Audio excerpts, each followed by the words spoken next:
You heard Rachel talk about them being up 14 late in regulation, but then Nate scored 12 straight points to pull the Bulls back.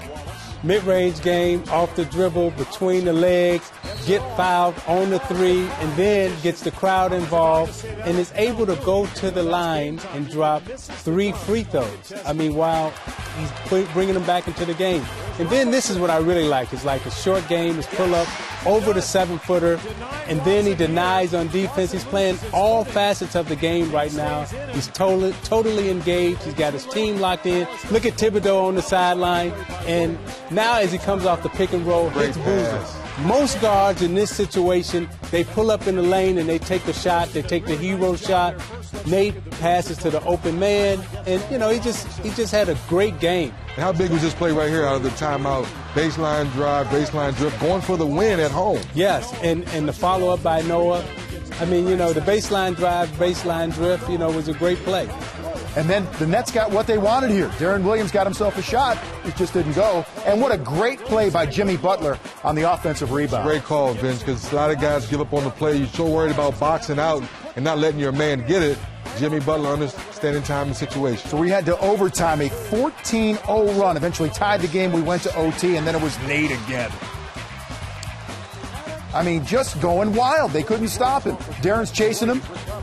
Gets a little screen, and then back to Noah. Great interior passing. And Noah and Boozer definitely play well together. They pass the ball well inside, and, they both can finish around the basket, and they never get up. This was a huge play by Joe Johnson. Covered, going left, tough shot, tough floater in the lane, game winner. I mean, he and Nate were battling the whole fourth quarter in overtime. Joe came alive. He had 6 in the first overtime. He came alive, made some big shots, but some people say, Joe, why did you wait so long to get going? And then Nate, he said it best. I have confidence in myself. No matter what kind of shot it is, I believe I can make it. He banked it home. Do you believe it? It's a 2-point lead, but then Joe Johnson again getting himself close and beating the buzzer to tie the game again. We're playing another overtime. Ice cold water in his veins. And, this was 2 great coaching performances, too, by Thibodeau and Carlissimo. At the end of the game, they were all getting good shots. Great pass right there. Again, the interior passing by those 3 is fantastic. Noah 15 in the game. Boozer 21 in the game. But there's that man again, Joe Johnson. And he hits. And he is fouled. But I say it again, guys. What takes you so long, Joe, to get engaged to the ball game? You shouldn't wait till this late in the game.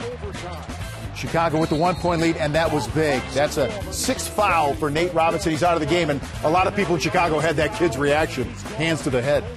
Yeah, and this is when you would think that Brooklyn would really take advantage of the situation, but Chicago kept battling, they kept fighting, and eventually they ended up winning the game, and they just found a way to win. But that's a great play by Lopez to block that shot, and now we head to a 3rd overtime, and Nazr Muhammad gets himself involved.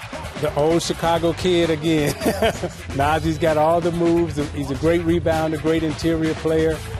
Block shots right there, fights underneath, and it was a great game. And again, Boozer at the foul line. Muhammad comes in, gets the rebound, and that was the backbreaker right there. Nazr Muhammad had 8 points, or 9 points rather, in the game. None bigger than right there. And you could see Noah on the bench. He had fouled out as well. It became a war of attrition. Who would outlast the other? And as it turns out, Chicago had a little more fortitude in this game. 142-134 in 3 overtimes.